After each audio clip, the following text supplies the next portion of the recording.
Now, our final voice in the community in this section is Nuala Madigan. Unfortunately, Nuala's contracted COVID and so has to join us by Zoom. So thank you, even though you're sick, Nuala, we appreciate you speaking to us this morning. She's Chief Executive of the Irish Peatlands Conservation Council, and the IPCC was created in 1982 and is now based in the Bogavallen Nature Centre. So thank you sincerely, Nuala, for joining us at the Assembly this morning. No, thank you for the invitation, and a special thanks to Cathal and the technical team that could bring me virtually to you in Malahide. I do apologise not being able to attend physically. My name is Nuala. I work with a national charity, the Irish Peatland Conservation Council. Established in 1982, our mission is to conserve a representative sample of Irish peatlands for people today and future generations to enjoy. If we go back to 1982, there was no conversation around peatlands and their values. Catherine gave us an introduction there to the many values, from climate to water to inspiration, recreation, the provisioning, which we've heard from Seamus there, and indeed, of course, what we're here to discuss today, the biodiversity. So I'm sure over the course of the Citizens' Assembly, you have received numerous figures in relation to Ireland's biodiversity. But in this peatlands talk, I wanted to just bring peatland and the biodiversity and some of the statistics around our peatlands. So are they important for biodiversity? Well, we know 17.6 are up as the mapping of peatlands continues. About 1/5 or 20% of Ireland's landscape is peatland. So that's significant. 15% of the original flora of Ireland are peatlands, plants. 14% or 59 species of Irish birds occur on peatland, most as breeding species. 26% of Ireland's mammals are dependent on peatlands in some phase of their life cycle. And 65% of Ireland's butterfly species found in Ireland are found on peatlands. And there are two species that totally rely on bogs for breeding, the large heath and the green hairstreak. The image here is of one of our peatland types that we found in our upland areas, our blanket bog habitats. So what's the status of our peatland biodiversity? And I open this with a statistic I'm sure at this point that you're aware of, that only 10% of Ireland's biodiversity has been assessed. So we do know some facts around peatlands, but do we know the whole picture? The answer to that would probably be no. We know that 75% of our peatland habitat has been mined or drained, and then less than 1% remains active today. The status of our peatland habitat, according to the 2019 EU status of Irish habitats, raised bog active is bad, degraded raised bog is bad, blanket bog active is bad, and transition mire is bad. So the overall picture there isn't looking too healthy. 26.6% or 8 of the bog forming sphagnum mosses are on Ireland's red list. And Catherine mentioned earlier that these are the mosses that form our bogs, that build our bogs for thousands of years. 44% or 26 of the peatland bird species on Ireland's red list are on Ireland's red list, and that includes the curlew, which was also mentioned today. 98% decline in population since the 1980s. I know recently we've undertaken a red grouse survey, so lots more to learn in terms of the status of our bird species. And 19.6% of our peatland plants are on our red lists as well. So when you look at this picture and the value of peatlands for biodiversity, do they have a value? The answer is yes. In terms of the status of peatlands and their biodiversity, is it a healthy? And the answer, unfortunately, is no.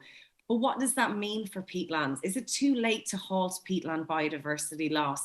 And my answer to you this morning is no, it's not. There are steps that we need to take. The Irish Peatland Conservation Council, our work is guided by peatland conservation action plans. Our 6th action plan is halting the loss of peatland biodiversity, and I will make sure to send a link on. It's available on our website to make sure that that is available in your member areas of the Citizens' Assembly. But there are steps that we can take to halt peatland biodiversity, and I know you'll probably be discussing as the Assembly there later on this morning what steps would be appropriate. The first step is the protection of designated sites, and it should be central to our action. And what I mean here is that we have protected sites as special areas of conservation and natural heritage areas. But in 2017, we went about a redesignation of natural heritage areas on peatlands in Ireland. And that designation has never been completed. So we're 5 years on now, heading into our 6th year. And the formal designation of our NHAs just hasn't happened. Thanks to research, we know what we need to do and we know how to do it.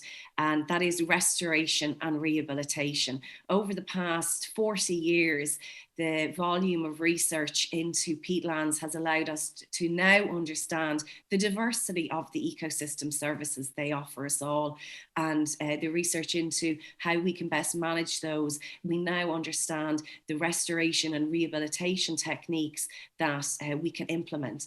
We need to carry out and complete inventories on peatland biodiversity. We need to continue to learn because if we are going to halt the loss of peatland biodiversity, we need to know where we are with it so that we can begin to take action. And in some cases, we have to be wary about taking action, and that sometimes it doesn't need our help either. We just need to be aware of it.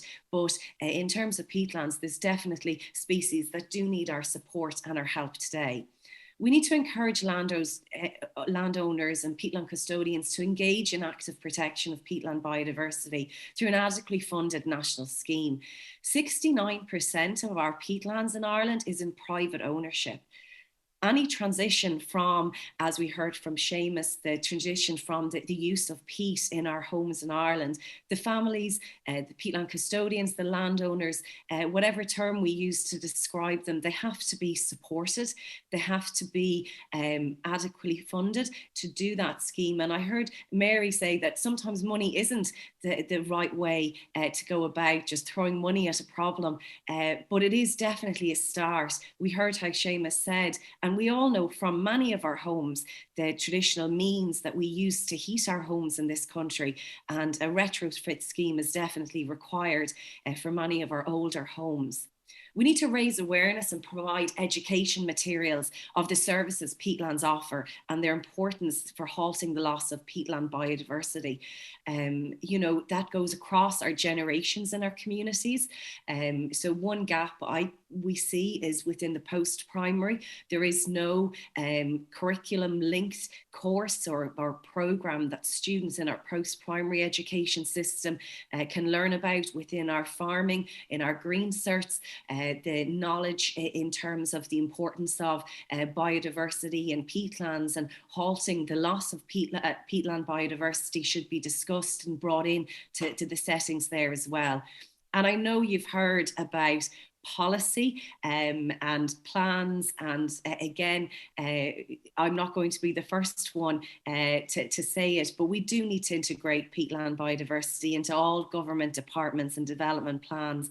And there are clashes in policy within our government, and I was recently away in the West, and we saw how farmers taking part in the Wild Atlantic Nature have this monoculture of forestry on their land. This forestry, was policy. It was what they were encouraged to do. But now, as they begin their journey into restoration of their peatland sites, they're seeing this as a problem. And then we go to, I also visited a peat horticultural site, and their challenges in transitioning from peat, and that they don't have enough wood chip and bark, to actually integrate the transition away from peat. So I could talk probably for hours on the challenges that are out there in policies. But there are steps we can take. And my important message to you is that any action we take, none of us can go back and change our past. We can't go back to the 70s. We can't go back to the 80s. We have to accept where we are with our peatland biodiversity loss. But we also have the benefit today of the understanding and the research and all of the fantastic projects that are going on today that weren't happening 15 or 20 years ago. But there's much work that still has to be done through engagement, research, and active work on our ground as well. I'd like to thank you for your time, and the slides I hope will be available for you as well. They will indeed. Thank you very much, Nuala.